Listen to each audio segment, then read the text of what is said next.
माता दी हम लेके आयल बनी रौरा सब खातिर बहुत ही सुंदर प्यारा हंसी से भरल तिलक के गारी गीत। अगर आप सबके अच्छा लगी तो हमारे चैनल के जरूर जरूर जरूर सपोर्ट करब जा, लाइक करब जा, सब्सक्राइब करब जा, शेयर करब जा, बेल आइकन के जरूर प्रेस कर देव जा ताकि हमारे नया वीडियो का नोटिफिकेशन आप तक जाए।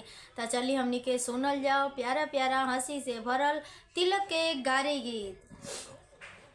तनी खाला ए सरवा मटर पनीर तनी खाला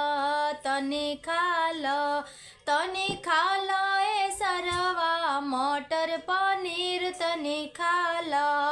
कहीं दाल रखल बा कहीं भात रखल बा तोहर बहिन खातिर गरम गरम समोसा रखल बा तनी खाला ए सरवा मटर पनीर तनी खाला ए सरवा मटर पनीर तनी खाला। कहीं लिट्टी रखल बा कहीं चोखा रखल बा तोहरा बहिन खातिर गरम जिलेबी रखल बा तनी खाला ए सरवा मटर पनीर तनी खाला ए सरवा मटर पनीर तनी खाला। कहीं पूड़ी रखल बा कहीं बुनिया रखल बा कहीं सब्जी रखल बा तारा बहिन खातिर करी का रसगुल्ला रखल बा तनी खाला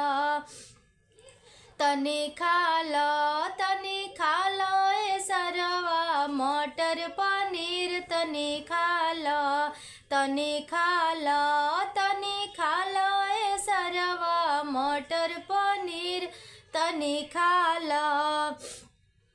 कहीं बुनिया रखल बा कहीं सब्जी रखल बा कहीं कचौड़ी रखल बा तारा बहिन खातिर गाजर के सलाद रखल बा तनी खाला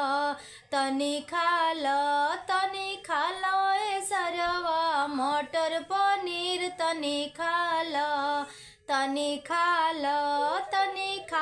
ए सरवा मटर पनीर तनी खाला।